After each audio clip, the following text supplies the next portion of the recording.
the sun who waited while the galaxy burned. Darkness does not always fall with a scream. Sometimes it settles with a whisper, slow, suffocating, inevitable.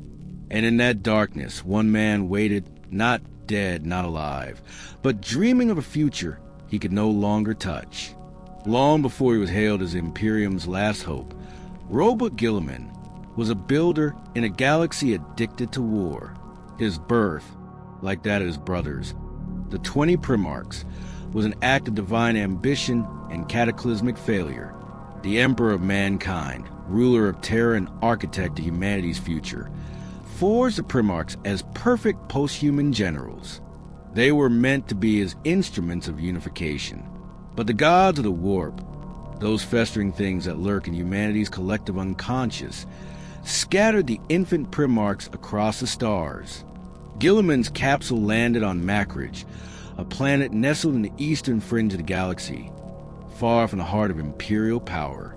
Macridge was not a savage wasteland like some other Primarchs' worlds. It was orderly, structured, proud, a realm of laws, hierarchy, and discipline. Guilliman was taken in by a nobleman, Codex Guilliman, who raised him with philosophy, tactics, and civic responsibility. Even as a child, Roboute outshone every man and general in his father's court. But fate never gives without taking. While Guilliman drafted plans to expand Macridge's prosperity, war reached his doorstep. Codex was murdered by political rivals. Guilliman crushed a rebellion, restored order, and waited for the Emperor, because he knew, deep in his gene-wrought bones, that he was more than a warlord, more than a ruler. He was a son, and he was meant to serve a father. The Emperor eventually arrived, but not in time. The moment that could define Guilliman's future passed in silence. He was welcomed into the Imperium, given command of the Ultramarines, and reunited with his brothers. But something between him and the Emperor had broken before it had even begun. Unlike other Primarchs, Guilliman never had the intimacy of a bond forged in war with the Emperor. No whispered strategies on bloody battlefields. No shared triumphs. No shared grief. He was a soldier, but always kept at a distance. And yet, he thrived. The empire within an empire. While the Great Crusade raged, Guilliman turned the 500 worlds of Ultramar into a model of efficiency and order. His governance was unmatched. Trade flourished. Infrastructure boomed. The people were safe, not just ruled but protected. He didn't just conquer planets. He healed them, integrated them. To many, Guilliman wasn't just a general. He was a philosopher king. But beneath the brilliance was a growing rift. A rift in the Brotherhood. The Primarchs were not united in vision. Horus, the charismatic war master, grew increasingly bitter toward Guilliman's calculated success. Others, like Perturabo, Onron, and Kurz, despised him outright. His efficiency felt like arrogance, his order like judgment. Guilliman didn't scheme. He didn't lash out. He simply kept building. But all the while, the galaxy edged toward ruin. When the Horus Heresy erupted, when half of the Emperor's sons turned traitor, it came like a detonation across time. Guilliman, stationed in Ultramar, found himself cut off. The ruin storm, a massive warp storm, severed communication and traveled to Terra. And for years, Guilliman believed the Imperium was dead. So what did he do? He started building a new one, the Imperium Secundus. In the void left by the Emperor's presumed death, Guilliman founded a backup Imperium in the eastern fringe. It wasn't a betrayal. It was survival, a torchbearer's act. He even offered the mantle of Emperor to his brother Sanguinius, the Angel, believing that only the noblest of them should bear such a title. But Sanguinius refused. Then came the question, what if the Emperor still lived? When it was revealed that Terra still stood, that the throne had not fallen, Guilliman dismantled Imperium Secundus immediately, without hesitation, because for all his strategy and reason he still believed The end of the heresy. The silence after. Guilliman fought at the tail end of the heresy. He saw the ashes, the dead worlds, the broken legions. He saw what became of Horus, his body vaporized by the Emperor's psychic fury. He saw what became of their father, crippled, interred, silent upon the golden throne. The Emperor, for all intents and purposes, was dead, and the burden fell upon the sons who remained. Guilliman did what he always did. He rebuilt. The Codex Astartes, law from a broken soul. In the wake of the heresy, Guilliman enacted the Codex Astartes, a document that would shatter the legions into smaller, more controllable chapters. It was controversial. Many of his surviving brothers saw it as an insult to their legacy. But Guilliman wasn't trying to insult them. He was trying to make sure no one like Horus could ever rise again.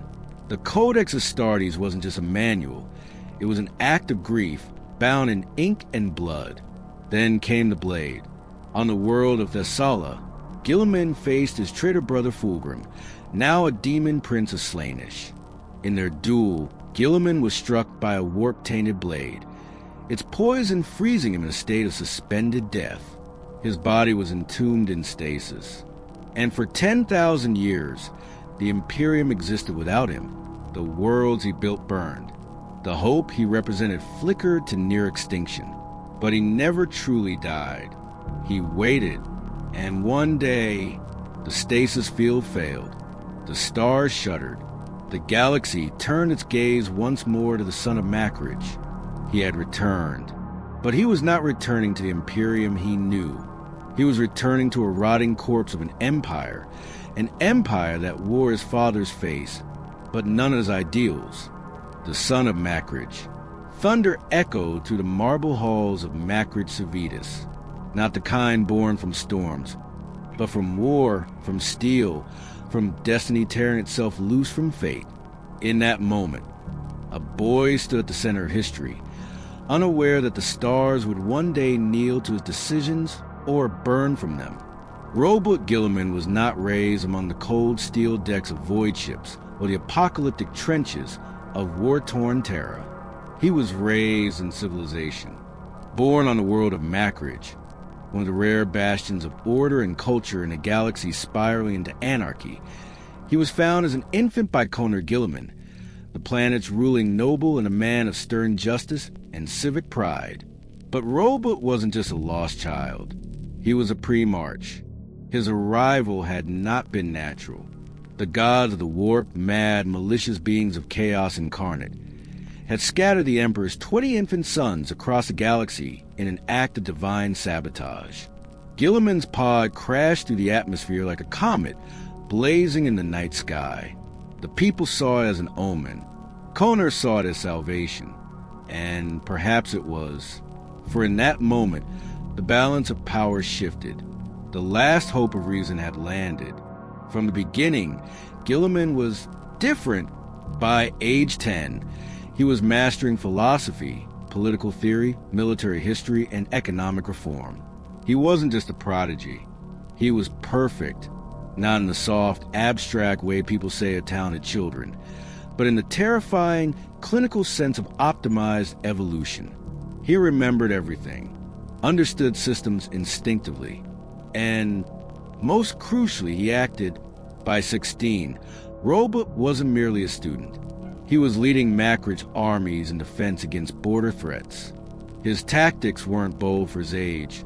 They were bold for anyone. Guilliman knew how to break enemies, how to fortify terrain, how to lead soldiers not just into battle, but into belief.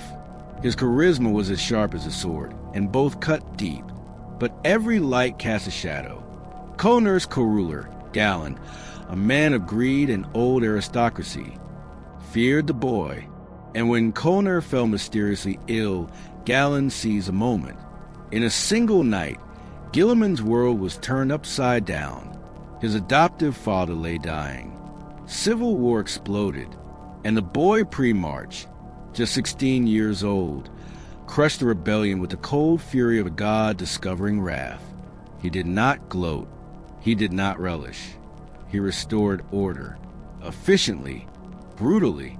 When the Emperor finally arrived on Macrich, it was not to rescue his lost son, but to find that son ruling an entire world, thriving under logic, law, and steel.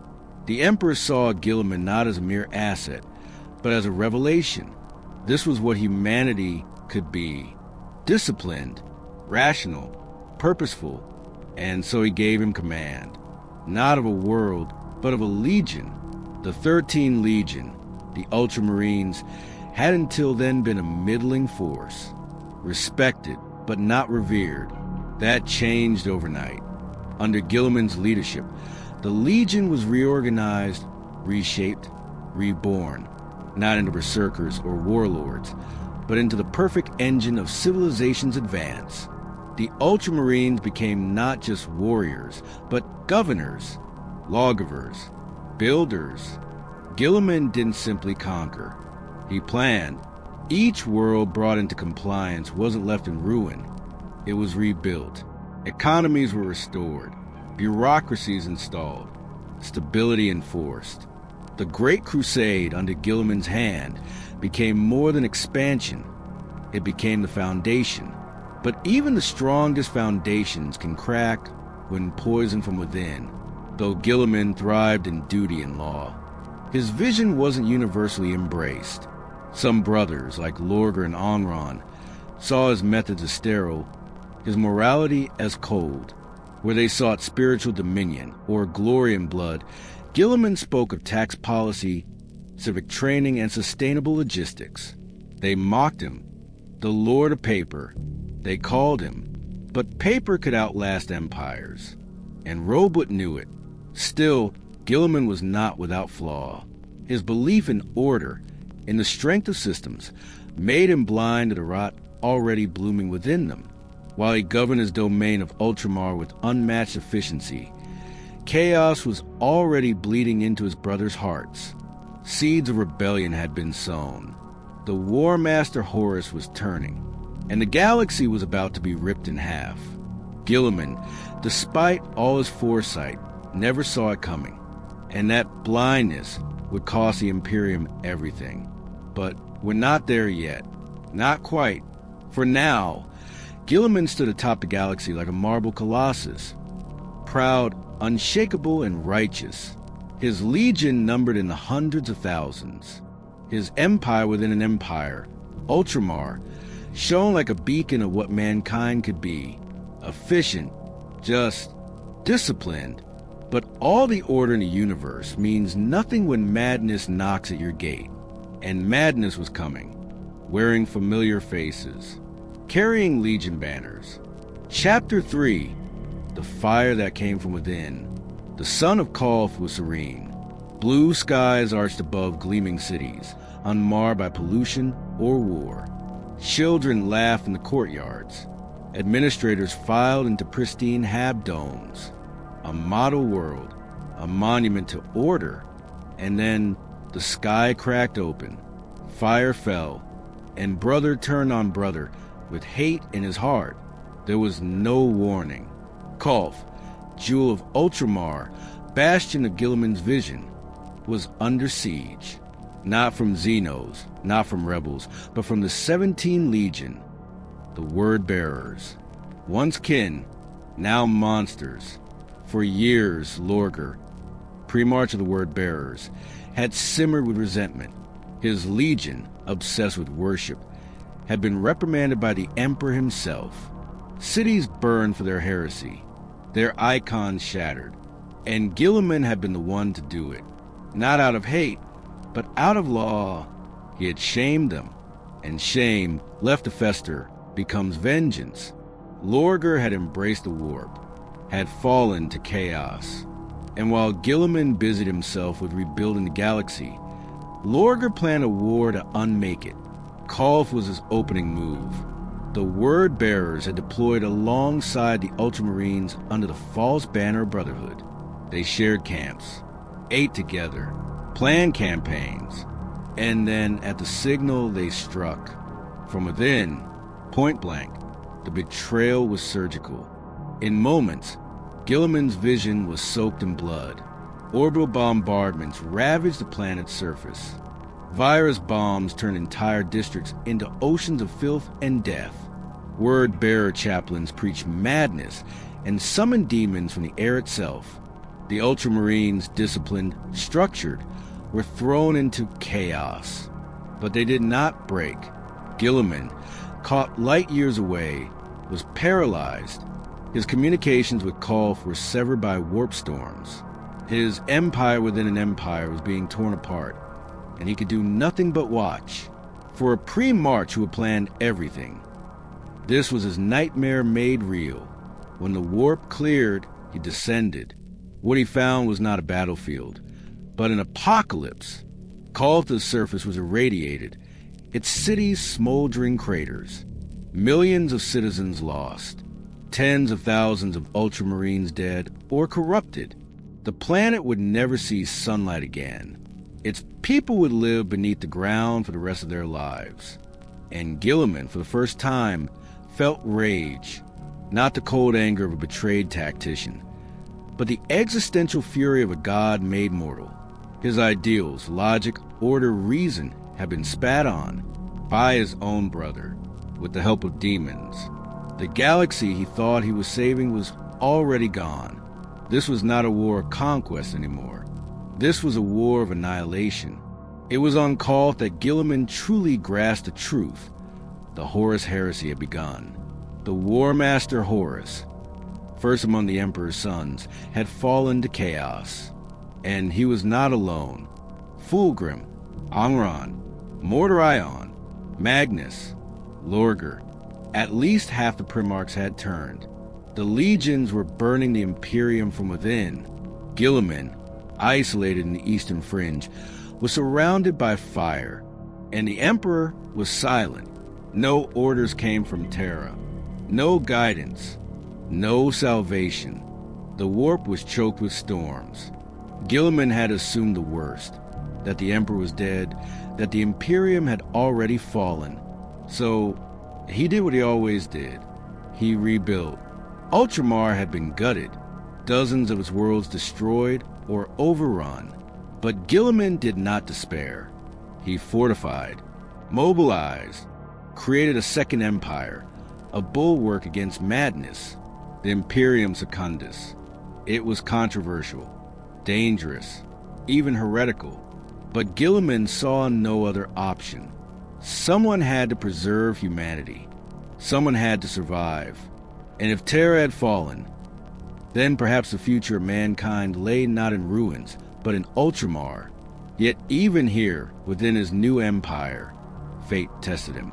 Sanguinius, the angelic Primarch of the Blood Angels, crash-landed on Macridge, pursued by demons. His arrival was a miracle, but it came with terrible truths. Terra still stood, the Emperor still lived, and Guilliman was dangerously close to becoming a false Emperor himself. He faced a choice: cling to control or surrender to a higher cause. He chose loyalty. He swore fealty to the Emperor's dream once more, dissolved the Imperium Secundus, and made plans to reach Terra. But fate was not finished twisting the knife. The route was blocked by the warp.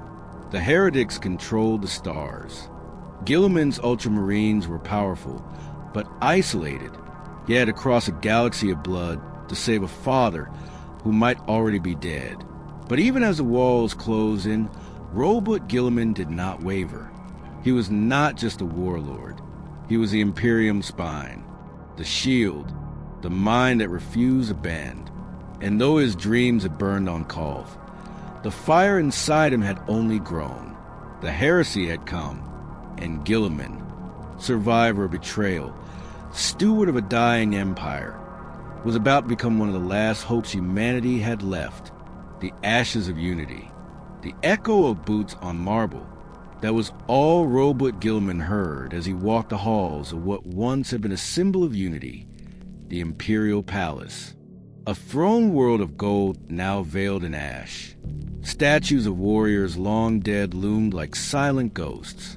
And in the heart of it all, the Emperor, unmoving, unblinking, undying, a god entombed in stasis. Guilliman had returned to a dream-turned-nightmare. The 41st millennium was not the Imperium Roboute Guilliman had envisioned when he first marched beside the Emperor. What greeted him was wrought beneath marble, madness beneath devotion. Bureaucracy choked every world. Ecclesiarchs preached ignorance as divine. Heretics ruled behind altars, and every frontier burned. A galaxy engulfed in holy war. And humanity? It was still alive, but it was not living. Guilliman did not awaken into glory. He awoke into horror. What have they done in our name? That was his first question, and no one had an answer. The High Lords of Terra, once stewards, had become parasites. Their ambition built cathedrals of red tape and layers of lies. The Adeptus Mini-Storm had turned the Emperor's image into a prison of blind faith. The Inquisition treated knowledge as heresy. Progress had been buried beneath 10,000 years of fear. To Guilliman, it was as if he had awoken to find his father murdered and the killer wearing his face. But he could not break. The Imperium needed him. The people needed him, even if they no longer recognized the truth.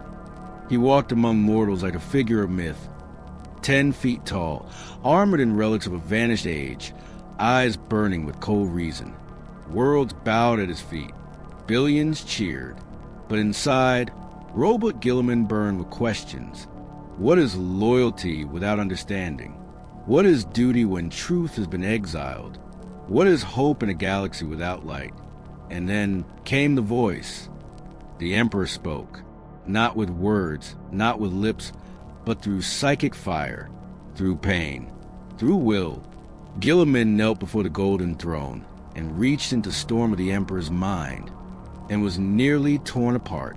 What passed between them is known only to him. But when Guilliman rose again, his face was different. The strategist was still there. The warrior remained. But something ancient now burned behind his gaze.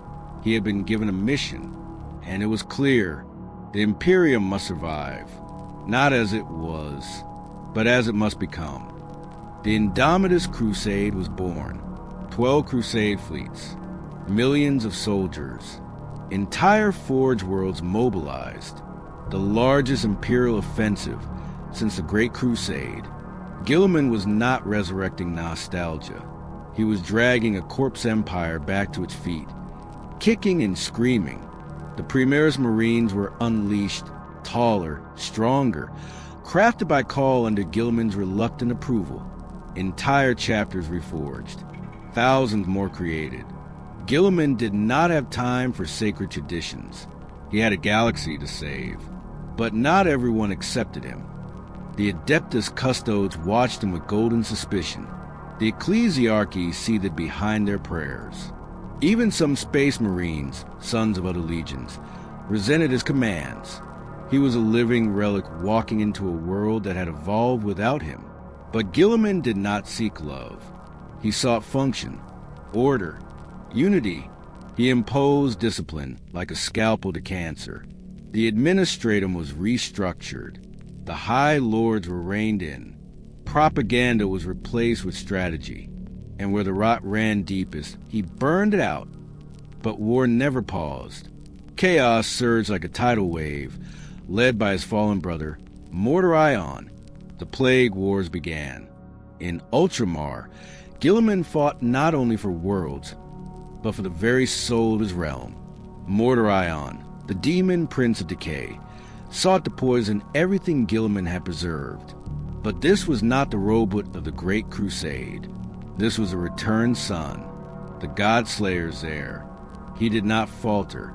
Even as Mortarion unleashed horrors, the Godblight, the Poxwalkers, the plagues that devoured minds, Guilliman met him blade for blade. And in a cathedral of bone and disease, brother faced brother once more. The duel was apocalyptic. Mortarion, bloated with Nurgle's gifts, moved like rot-given flesh. Guilliman, radiant with the Emperor's will, became a burning spear. Their clash was not just of weapons, but of ideologies. Guilliman fought for a future still worth shaping.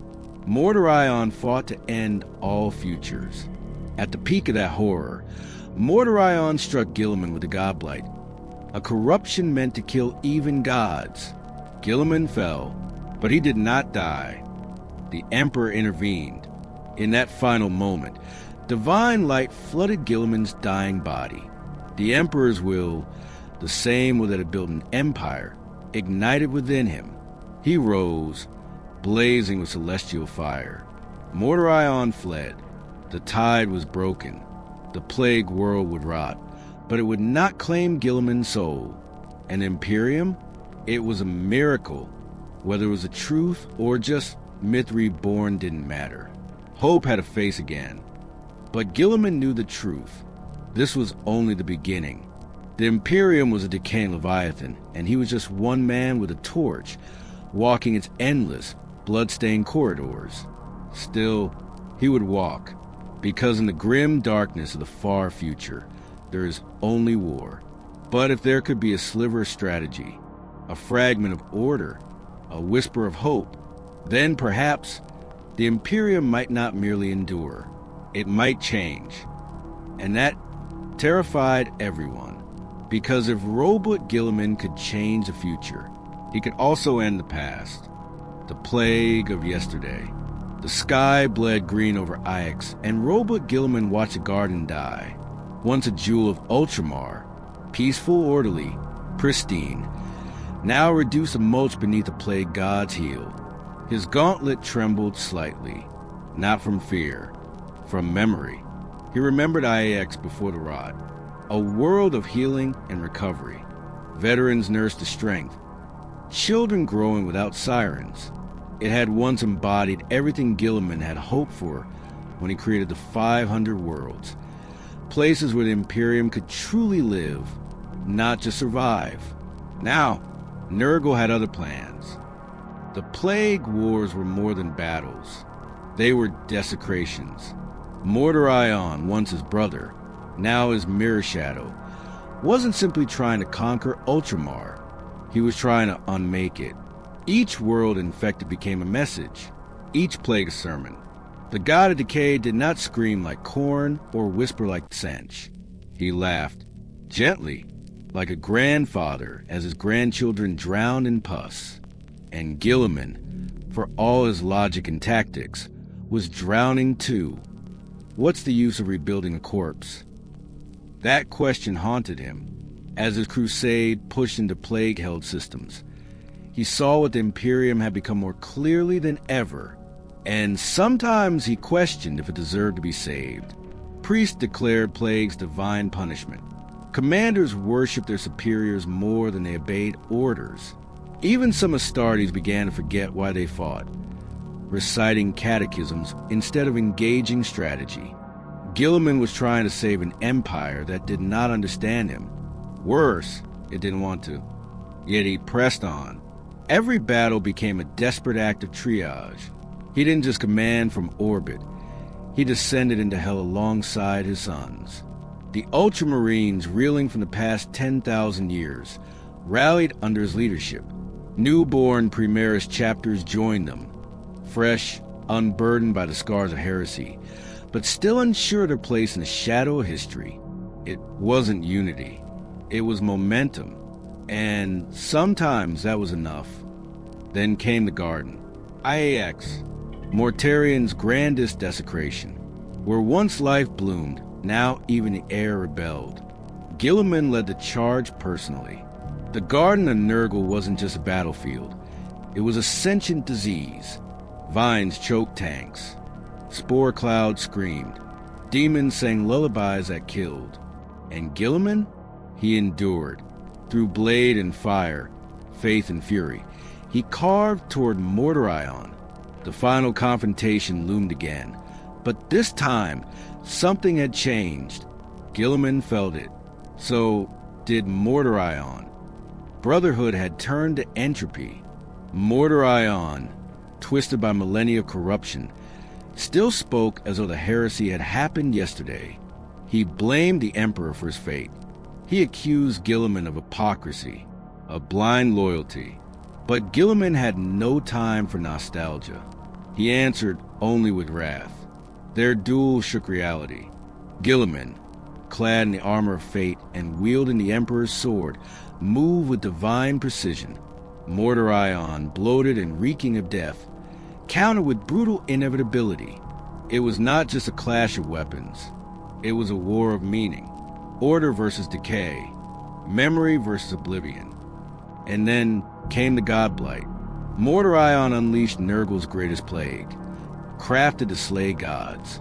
Even Guilliman, even the Emperor, the sword fell from his grip, his lungs filled with rot. Time slowed. Every cell in his body turned against him, and for a moment he was dying. But the Emperor had not finished with him. Divinity ignited. The Emperor, silent for 10,000 years, reached through the veil of reality. A golden light surged through Guilliman, dying from burning the corruption away. He rose again, sword blazing, a figure not of logic but of fire and vengeance. Mortarion fled, howling, broken. Guilliman stood alive, but changed. And so was the Imperium. Word of the miracle spread like a holy virus. Entire worlds rebelled against despair. Some called him a saint. Others, a new god. Guilliman hated it. But he could not deny the effect. Hope had a name again, but it came with a cost. The ecclesiarchy watched him, not with awe but with fear. He threatened their monopoly on myth. He spoke of reform, of order, of truth, and truth was dangerous. So while Guilliman saved systems, enemies multiplied behind thrones. Priests, politicians, paranoid inquisitors, they all whispered a betrayal. Some even plotted it, and Guilliman knew, because he'd read the script before. History doesn't repeat itself. It rots. Still, he continued, not out of faith, but out of duty, because despite everything, there were still children on IX, still soldiers who believed, still planets worth saving. Even if their sky was sick, he would not stop, because someone had to fight for the future, even if it meant killing the past. The tyrant of bureaucracy. It wasn't the battlefield that drained him. It was the palace, the throne rooms, the ink-stained rituals passed off as governance. Roboute Guilliman, Primarch of the 13th Legion, walked not through war zones, but through layers of decay woven into the Imperium soul. The High Lords awaited him, but he didn't pause to pray. They called it the Senate of Terra, as if the word still meant something. Rows of bloated figures clinging to power through titles, relics, and old secrets. Administratum scribes whispered in the shadows. Ecclesiarchs clutched aquilas like daggers. Astropaths trembled from psychic backlash, yet still kept their eyes closed. This was the Imperium's heart, and it was sick. Guilliman entered like a scalpel. He did not bow. He did not offer the expected reverence to dusty crowns or swollen titles. He simply said, "Your Emperor speaks through me, and he is displeased." The silence that followed was not respectful. It was a calculation. Roboute Guilliman had returned not just from stasis, but from myth, the first Primarch to walk Terra in 10,000 years, and that terrified them, because he wasn't a symbol. He was a man. He could read reports, question doctrines, and reject traditions. Where the ecclesiarchy demanded prayer, Guilliman demanded reform. Where the High Lords offered rituals, Guilliman demanded results. And results are dangerous to those who profit from stagnation. Reform began like a war. He rewrote battle doctrines, revised logistic chains that had fossilized centuries ago. He ordered audits of administrative sectors, discovering planets long thought lost or already tied dry. He established new offices, empowered the Adeptus Custodes to operate beyond palace gates, founded the Imperial Regent's Voice, a body designed to oversee the Senate directly. To the faithful, he was salvation. To the corrupt, he was a threat unlike any demon. And Guilliman knew it. He walked a tightrope between heresy and heroism. He had to speak the language of the ecclesiarchy, even as he gutted their influence. He needed the armies of the Imperium, but not their superstition. He needed belief without delusion, but the line blurred daily. He watched statues rise in his image, golden, weeping, worshipped. He ordered them torn down. They were rebuilt by night. "I am not a god," he said, but no one listened. Or perhaps they simply didn't care, because in the Imperium, belief is currency, and Guilliman's name had value. Entire hive cities chanted his name while dying of starvation. Cardinals invoked him in sermons like a second coming. Some Space Marine chapters began calling him the living blade of the Emperor. He had become a myth again, and myths are not allowed to change policy. Then came the Inquisitors, not the radicals, but the Puritans. They smelled heresy in his every breath. He questioned the infallibility of dogma. He contradicted the Codex in practice. He spoke of science, of reason, of a future built not only on faith, but on function.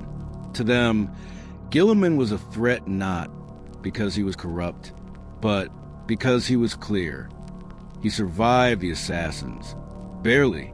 The Officio Assassinorum was fractured, loyal to different masters, but one kill order nearly succeeded. A Vindicare sniper nearly ended the Primarch's life during a strategy summit above Rocco's. His helm caught the bullet. His gaze caught the traitor. Guilliman did not raise his voice. He simply turned to his advisors and said, "We are not in power. We are in the theater." So he adapted. He played roles. He learned the rituals he once despised, not to follow them, but to weaponize them. When addressing the ecclesiarchy, he quoted litanies. When commanding the guard, he invoked faith. When touring devastated worlds, he performed hope, because hope was all some of them had. And still behind his eyes, he hated it, because Guilliman was not born to lie. He was a builder, a planner, a father to a dream that had long since turned to dust. Now he ruled an empire built on bones and illusions, and every day he questioned, was the lie necessary to save the truth? The answer never came. So he kept moving, from shrine world to death world, hive to fortress monastery. Guilliman pushed the Indomitus Crusade forward, not simply to reclaim space from the enemy, but to buy time. Time to fix the Imperium from the inside. If he couldn't kill the rot, he could delay it. Indomitus unleashed. The void split open like a wound across the stars. From that wound poured salvation, not for mercy, not for peace, but for war, for order, for the survival of a dying species. The Indomitus Crusade had begun. Roboute Guilliman stood aboard the Macrid's Honor, his eyes locked on a sector map pulsing with red. Every light was a cry for help, and he could only answer a few. The Cicatrix Maledictum had cleaved the galaxy in half, a psychic scar of unimaginable scope. Warp storms raged across millions of light years, isolating entire subsectors. The Imperium Nihilus, the Dark Imperium, was now a realm where light itself died. Billions were stranded in silence. No reinforcements. No astropathic signals. No prayers answered. Only monsters in the dark. And Guilliman knew, if the Imperium waited, it would drown in its own blood. So he didn't wait. He forged a spear. The Indomitus Crusade. More than a campaign, it was a resurrection. An armada of unimaginable scale. Thousands of warships. Entire chapter fleets. Astra Militarum regiments pulled from every loyal sector. Mechanicus battle groups and Black Templars crusade fleets. And the untested edge of mankind's new blade, Primarchs Space Marines. The largest military mobilization since the Great Crusade, and it all moved with one purpose: to remind the galaxy that the Emperor still breathed. But for Guilliman, each victory bled, because with every system reclaimed, he saw what 10,000 years of neglect had done. Worlds flayed open by chaos. Shrine planets fallen into cannibal cults, still praying to a throne they no longer understood. Forge worlds whose priests had devolved into machine-worshipping warlords. Even those that survived in madness. They greeted Guilliman not as a commander, but as a messiah. They fell to their knees. They wept. They offered children relics, entire cities in tribute. They didn't want leadership. They wanted a god.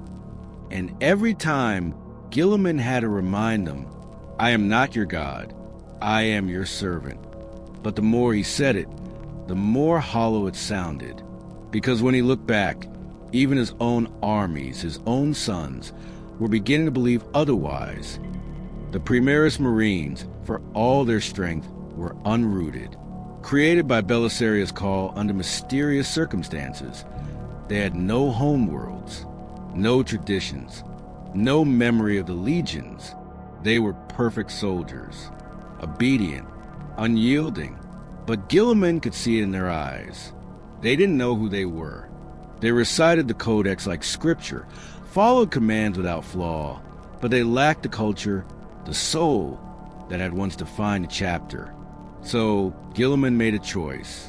He began dispersing them, assigning Primaris squads to embolden struggling chapters, rekindle lost traditions, or forge new ones entirely.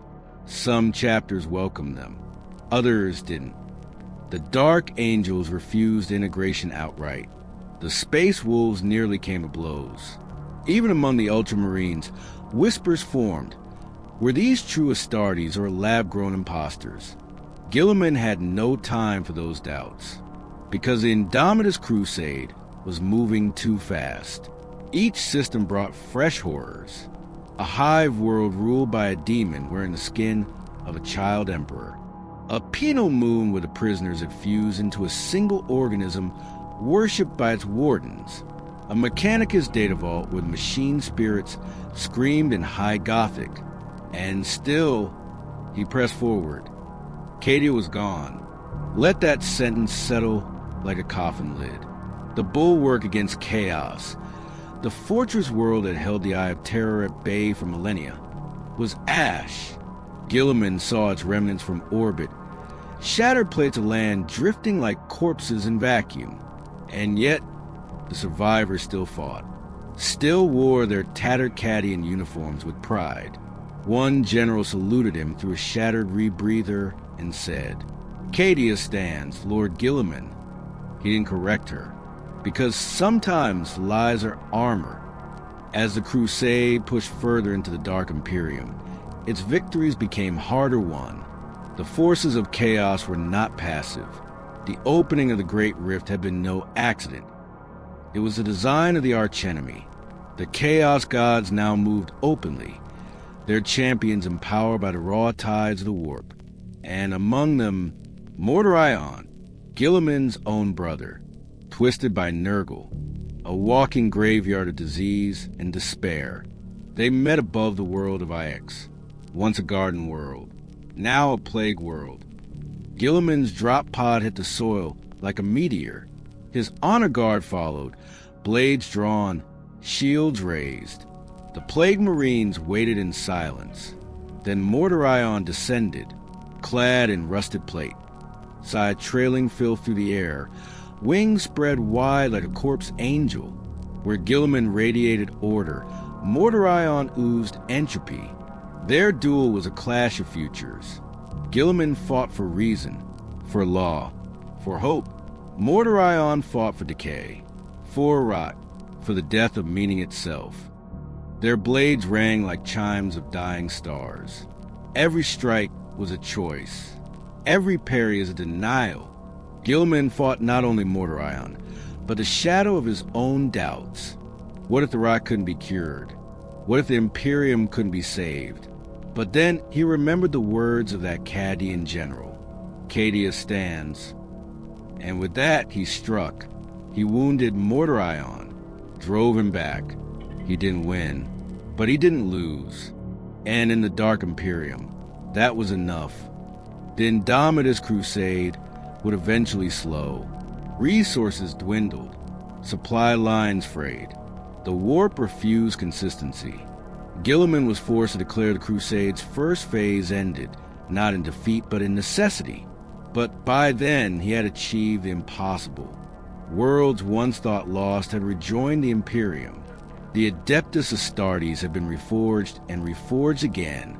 Faith in the Emperor, twisted though it may be, had rekindled. The Imperium was not whole, but it was breathing again. And Guilliman? He was tired, but not done. Not yet. The Ecclesiarchy's cage. They knelt before him, draped in gold and crimson, with tears in their eyes and fire in their sermons. They called him the son of the Emperor, the returned Messiah, the living saint. And Roboute Guilliman felt only dread. The throne room of the Ecclesiarch in Terra's upper spire was nothing short of obscene. Iconography covered every surface. Statues of the Emperor ablaze in eternal light. Stained glass windows depicting miracles never sanctioned. Incense so thick it made the air feel like syrup. Roboute Guilliman stood amidst the spectacle like a relic from another age. Because that's what he was. And they were trying to worship him. The High Lords had given him a voice. The Adeptus Mechanicus had given him weapons. But it was the Ecclesiarchy that tried to give him a halo. And Guilliman could feel the trap in every him. They didn't want the Imperium led. They wanted it sanctified, frozen in dogma, safe from change. But Guilliman hadn't come back to be a symbol. He came back to fix the machine. And the Ecclesiarchy would not let him touch the controls. He remembered ancient days, before the heresy, when the Emperor himself had banned religion, not out of hatred, but out of necessity, because mankind, when left to its myths, always birthed monsters, always sought gods in place of answers. Now, Guilliman stood in a galaxy where the Emperor was not just a god, he was the only one. The imperial cult had spread like wildfire in his absence. Chaplains now carried relics like holy artifacts. Soldiers prayed before each bolt round. Planetary governors ruled by divine mandate rather than law. The truth was gone, and in its place, faith. A cardinal approached him, draped in robes that cost more than a void ship's fuel core. Lord Guilliman, we rejoice at your return. The Emperor has delivered us. Through you, he wanted to speak, to correct him, but the room was watching. Dozens of adepts, priests, diplomats. The Ecclesiarch himself, seated like a king beneath the double-headed eagle. And Roboute Guilliman realized, truth no longer mattered here. Only spectacle did. Back in his personal chambers, far from the incense and ceremony, he removed his armor, piece by piece, the breastplate, the vambraces, the greaves, until he stood in silence, no longer a Primarch, just a man, a tired, burdened man. He looked into the mirror, not at his reflection, but past it, and spoke to the one figure who would never answer. Was this what you wanted, Father? No voice replied, only the gentle hum of void shields. And yet, he thought he heard laughter. He turned instead to action. If he could not shatter the Ecclesiarchy, he would sidestep it, reform through structure, not confrontation. Thus began the rise of the Administratum Reformation mandates. Guilliman overhauled internal sectors, reorganized tithing routes, established a new network of war logistics bureaus, ensuring that every bullet, every ration, every soul was accounted for. It wasn't glorious. It was governance. And in the Imperium, governance was a heresy of its own. Civil war didn't come with gunfire. It came with silence, with sealed messages, with feigned support. Planetary governors delayed compliance. High Lords stalled decisions. Arbite's officials ignored his edicts. The Ecclesiarchy, publicly reverent, worked to undermine him in the shadows. They began to canonize him. Sermons rose across the stars praising Guilliman's miraculous return. They named cathedrals after him. They painted him in flames and divine light. They invented miracles he never performed. They didn't fight him with blades. They fought him with myth. He watched as a battle-hardened general wept during a mass that depicted Guilliman as the Emperor's right hand, anointed by celestial fire. The general wore a purity seal with Guilliman's name on it, not the Emperor's. That was the moment Guilliman realized they weren't just misunderstanding him, they were replacing the Emperor with him. So he tried to fight back with words. In a galaxy-wide address, Guilliman stood beneath the banners of the Imperium and declared, "I am no god. I am a soldier. I am no messiah. I am a son who failed his father." Billions heard it, but billions more ignored it, because the myth was sweeter, because belief gave them purpose, because in a universe without light, even a false sun is precious. The ecclesiarchy doubled down.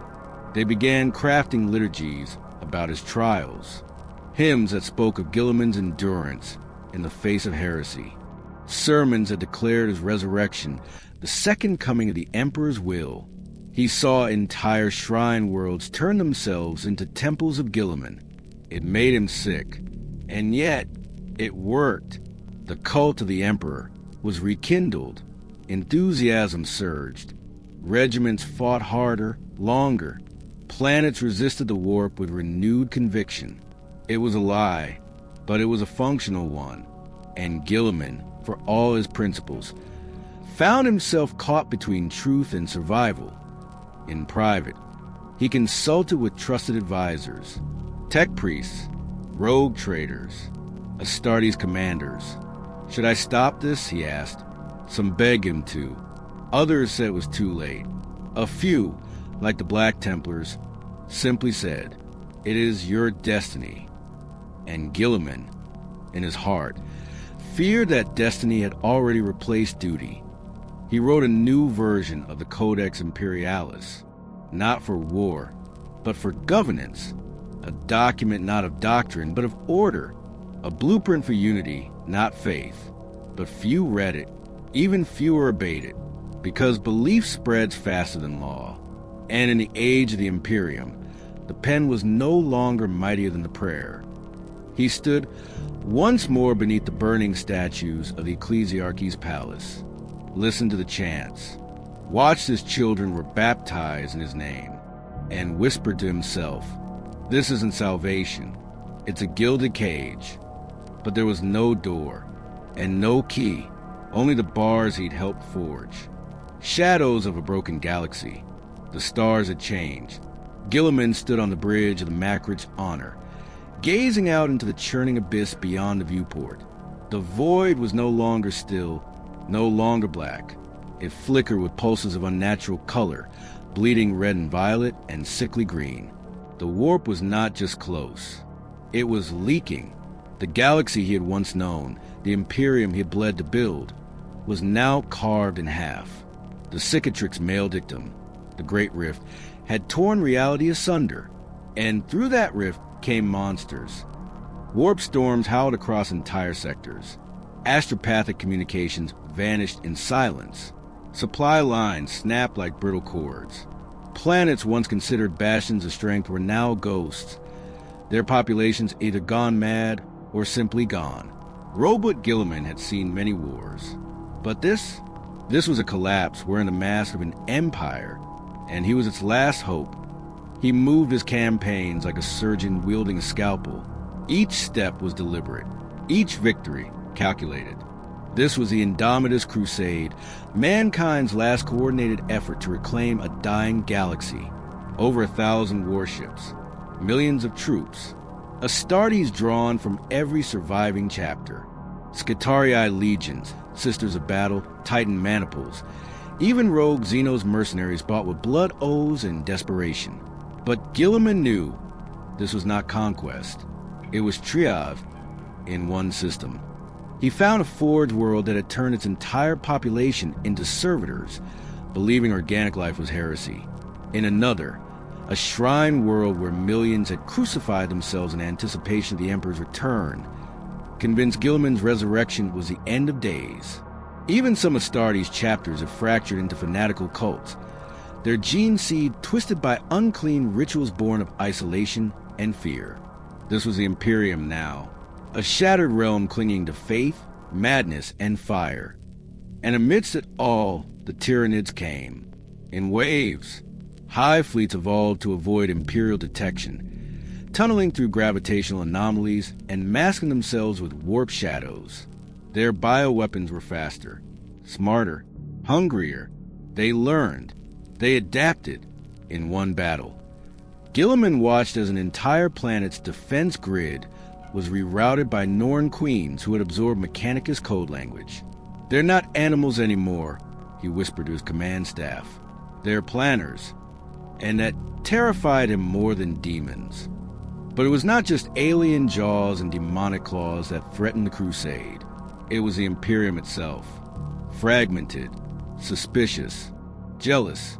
There were governors who refused his reintegration plans, choosing instead to declare themselves high kings in all but name. Entire fleets that hoarded resources, fearing betrayal from their loyalist neighbors. Sector lords who sent assassins, not emissaries. One regent, upon receiving Guilliman's envoy, had him flayed alive and returned in a glass box with the words, "The Imperium is dead. Let it rot." Even his own kind were no longer reliable. Some chapters viewed Guilliman as a relic of a forgotten age. Others obeyed his word like gospel. Still others followed him only to carve glory from his coattails. In truth, the brotherhood he once commanded had become a loose network of private armies, and Guilliman was too wise to call them united. The warp itself whispered to him now. He could feel it at the edges of every decision, a tingling at the back of his skull, a quiet voice in moments of despair. At first, he thought it was his own doubt, but then the dreams came. Flashes of his brothers, long dead, or worse. Lorgar smiling, eyes aflame. Magnus reaching out across time. Mortar Ion speaking words that bent reality. "We are still here, Roboute," the whisper said.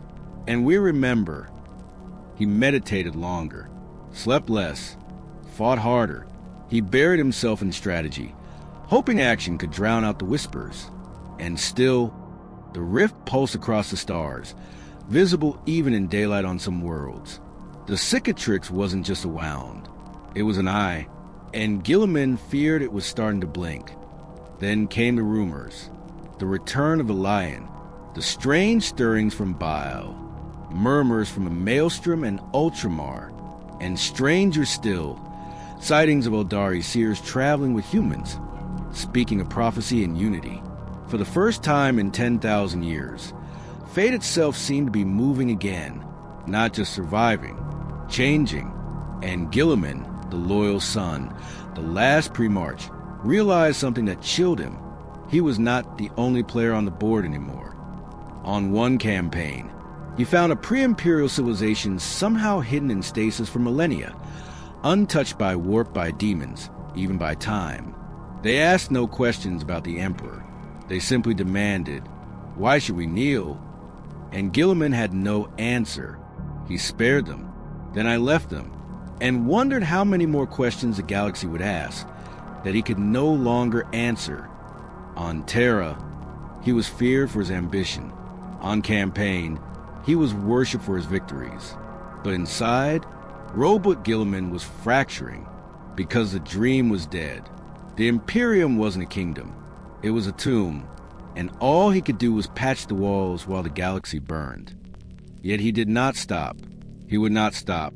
Because despite everything, the lies, the betrayal, the madness, there were still humans out there worth saving. Still children hiding from the dark. Still soldiers who believed. Still faith, even if misplaced. And for them, he would carry the burden, even if it killed him again. Even if the future was a lie. Because he was Roboute Guilliman, and he was the last hope of a crumbling throne. Echoes of the lion. The forest was ancient, and it breathed. Thick mist curled through trees older than human memory. their roots gnarled and blackened like charred bone. The air was thick with silence, not the absence of noise, but its suffocation, as though the entire world held its breath. Then, from the gloom, stepped a giant, emerald armor, scarred and etched with forgotten heraldry, a lion-headed helm, a sword that glows faintly, not with heat, but with purpose. Roboute Guilliman turned to face the last figure he ever expected to see again, Lionel Johnson. The first, the unforgiven, the brother who had disappeared into myth, had returned. The lion's resurrection was not a miracle, it was a reckoning. Discovered in the ruins of Caliban's remains, awakened from stasis within the winding catacombs of the rock fortress, known only to the Dark Angels, the Primarch of the First Legion emerged not with fanfare, but with steel, and with memory. Unlike Guilliman, Lionel Johnson had not spent millennia in myth. He had wandered the Imperium Nihilus. He had seen what lay beyond the Great Rift, not from orbit, but from beneath its shadow. He spoke with weight, his voice low, gravel ground into stone. He did not call Guilliman brother. He did not bow. Instead, he said only, "You built this empire of pain." For Guilliman, the words stung, not because they were false, but because they were true. The two Primarchs, reunited at last, did not embrace. They did not rejoice. They argued about the Emperor's vision, about the nature of the Imperium, about the Inquisition, the Ecclesiarchy, the endless crusades waged in his name. Guilliman believed in restoration. The lion believed in cleansing. "You preserve a corpse and call it hope," the lion said. "I see cancer, and I will cut it out." Guilliman, head of the pragmatist, responded, "Then you'll carve the galaxy into ash." But in the end, they needed each other. Guilliman commanded fleets. The lion led ghosts, fallen warriors from shattered chapters, repentant remnants, even black shields and watchers in the dark. Together, they formed something new, not unity, but alignment. Two strategies, one war. The people of the Imperium called it a sign. The God Emperors were made flesh. Two sons of the Master of Mankind returned in their people's darkest hour. But beneath the banners and ceremonies, there was tension, because the lion had changed. He no longer trusted command. He no longer trusted brotherhood. He trusted only the blade. In battle, the lion was unstoppable.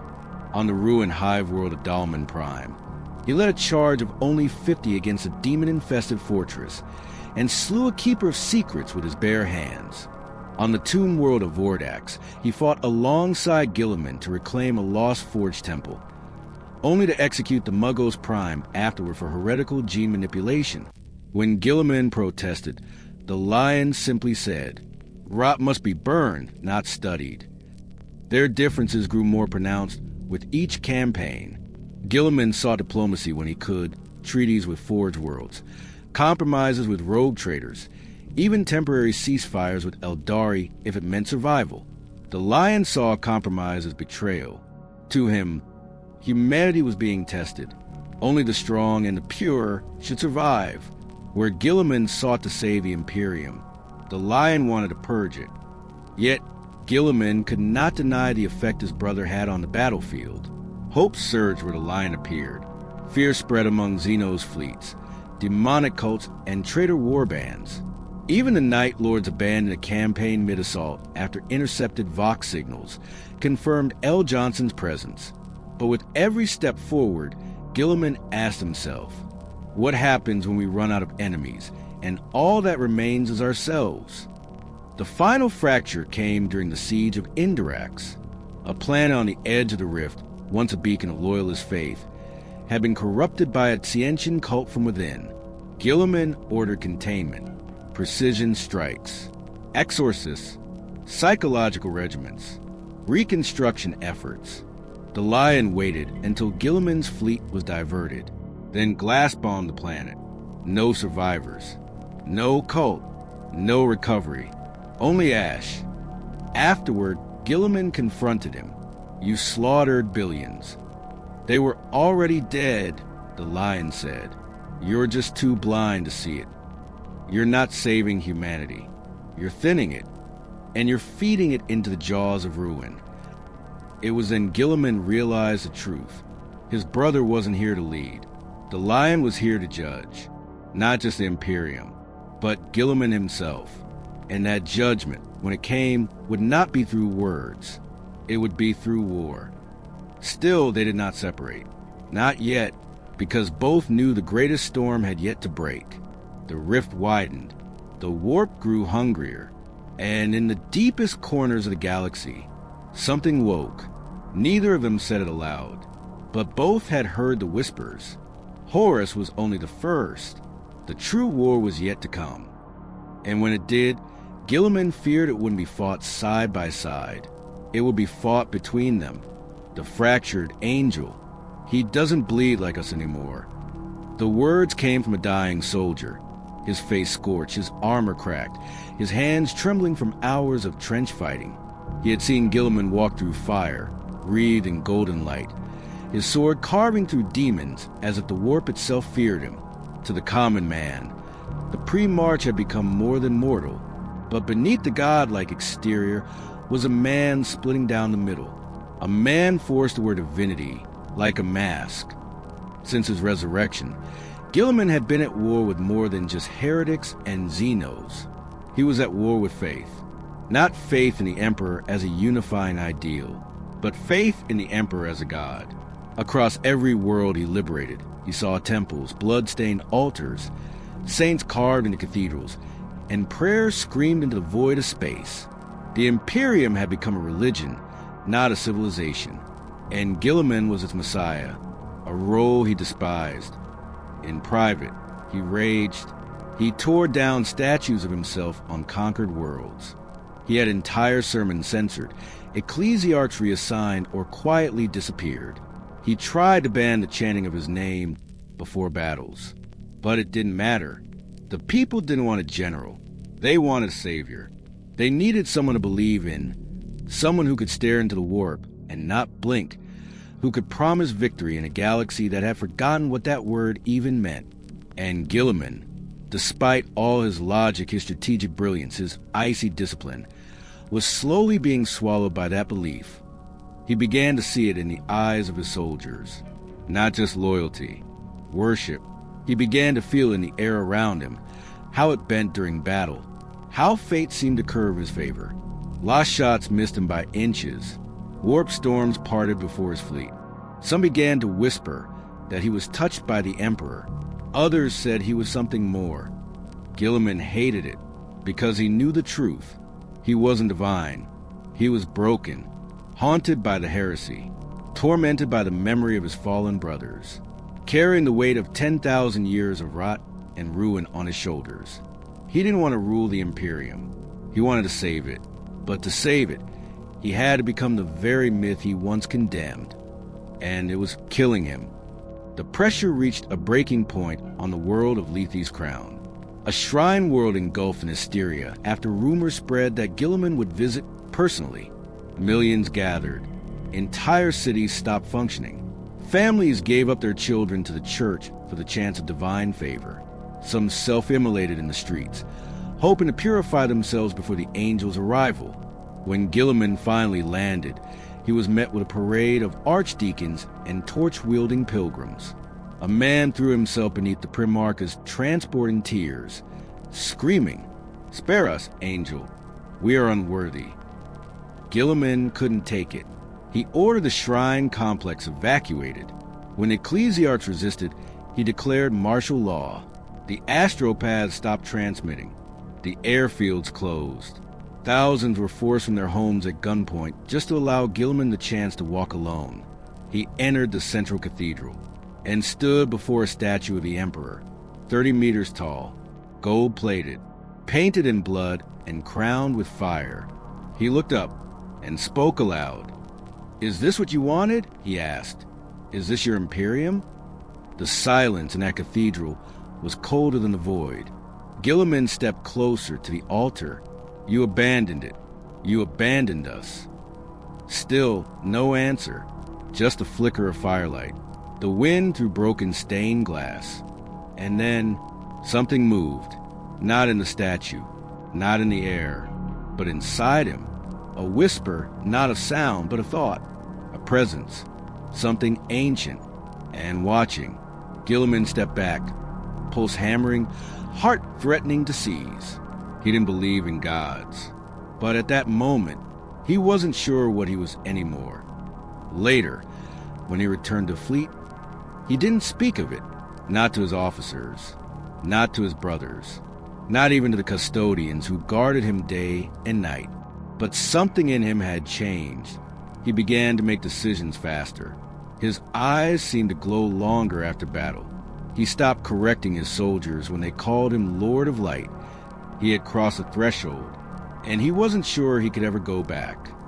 But the galaxy wasn't done testing him, because while Guilliman struggled to hold Imperium together, the end and the beginning had begun to stir, and they wore the face of a brother. Chapter 13, the final burden of Roboute Guilliman. The past is ash, the future fire, and in his grip, hope bleeds. 1,000 worlds burn in silence. Warp storms coil like serpents across the stars. And at the heart of it all stands a lone figure, titanic, solemn, impossibly tired. Roboute Guilliman, the avenging sun, gazes across the Imperium he once dreamed into perfection and sees only ruin. The golden throne hums behind him like a dying star. The Emperor silent, his brothers dead, damned, or worse, and the Imperium mutated beyond recognition into a cruel, half-blind machine of worship and war. This is the end, but it is also a beginning. A galaxy that forgot itself. When Guilliman awoke from stasis in the 41st millennium, it was like a dream turned nightmare. Millennia had passed since the Horus Heresy. The Imperium was still standing, but not in the way he remembered. It had become a theocracy built around the Emperor as a god, something the Emperor had expressly forbidden. Logic had been replaced by dogma. Bureaucracy choked the arteries of war, and humanity had forgotten how to hope. To Guilliman, it was like waking to find his child had grown into a deranged tyrant while he slept. But there was no time to grieve. The galaxy had moved on without him, and it now teetered on the brink of complete collapse. The Cicatrix Maledictum. The night splits open. The warp broke open. The great rift tore the galaxy in half. Billions of worlds were thrown into darkness, swallowed by madness and demonic invasion. This was not merely a metaphysical wound. It was the sky itself splitting into horror, a scar across reality, pulsing with malevolence, vomiting gods and nightmares into material realm. The age of darkness had returned, and it was worse than Guilliman could have imagined. He named it the Cicatrix Maledictum. The Imperium, already fractured, became two. Imperium Sanctus, the light side, still touched by the Astronomicon, still holding on. Imperium Nihilus, swallowed in shadow, cut off in the Emperor's beacon, left to die screaming in the dark. And in that moment, Guilliman realized no one else could lead. No one else would. Becoming the Lord Commander of the Imperium, he took the burden. Not because he wanted power, but because no one else was capable of wielding it responsibly. Guilliman became Lord Commander of the Imperium, not merely a Primarch, a statesman, a warlord, a symbol. He reformed the Adeptus Terra's bloated machinery, brought order where there had only been fear, broke apart ancient institutions that existed only to perpetuate decay. But for every reform, there was resistance. Even his own allies whispered that he went too far, that the Emperor had changed his mind, or worse, that Guilliman was a traitor to the current faith, because Guilliman did not worship the Emperor. He revered him, loved him, but never deified him. In a world now ruled by fanaticism, that alone made him dangerous.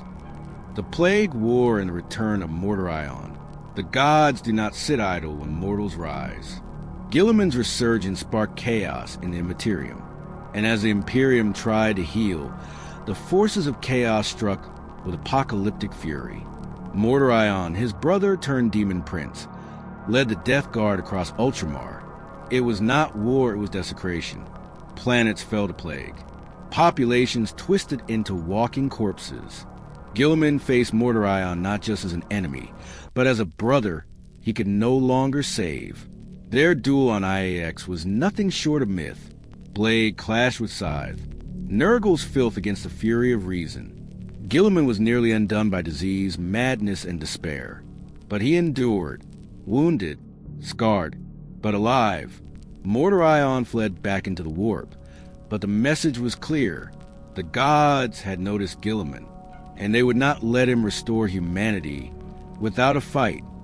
The Dark Imperium, Guilliman's eternal war. From Terra to the edge of the rift, Guilliman wages a war not just of swords, but of ideology. He rebuilds. He leads crusades, like the Indomitus Crusade, the largest military campaign since the Great Crusade itself. He reclaims thousands of lost worlds, revives dead systems, deploys the Primarch Space Marines. His final gift from Call, reshaping the Astartes for the next era of war. But all the while, Guilliman is haunted by memories of his brothers, by the Emperor's silence, by a galaxy so broken that it may never heal. He speaks to the Emperor's corpse, receives no answer. He sees demons where children once played. He watches as humans fight like animals just to survive. And sometimes, just sometimes, he wonders if this is even worth saving. A god he cannot love. Guilliman has read the Lectitio Divinitatis, watched priests kneel before statues of the Emperor, heard prayers echoing in corridors meant for reason, not ritual. He understands a need for faith, but it is not his way. And when he looks upon the golden throne, he does not see a god. He sees a man, his father, trapped in endless pain, silent, immobile, alone. And so, Guilliman fights on, not for the Emperor as a deity, but for what the Emperor once stood for: humanity's future, rationality, unity, hope. These are his gods, the weight of a dying empire. Guilliman knows he is not enough. He is one man, half divine, yes, but still finite. An Imperium is too vast, too broken, too far gone. He leads out of necessity, out of duty, out of love, twisted into steel. And yet, for all his victories, the war never ends. The warp churns. New threats emerge. The Tyranids gather in swarms beyond imagining. The Necrons awaken in silence. The Tau expand in arrogance. The forces of chaos laugh and bleed across real space. There is no peace, no end, only the long, slow fall of a dream. And still, Guilliman endures. The final hope. If the Imperium survives, it will be because of Roboute Guilliman, not because he is perfect, but because he refuses to surrender to despair. He is the last son of a broken pantheon, a tactician among zealots, a rationalist in a mad, howling void, but he moves forward. And so long as he does, so too does the Imperium. Maybe, just maybe, hope is not dead. Maybe hope is a sword, carried by a weary hand. And maybe Guilliman is that hand, the last hope of mankind, the Imperium's final light. And in the end, even that may be enough.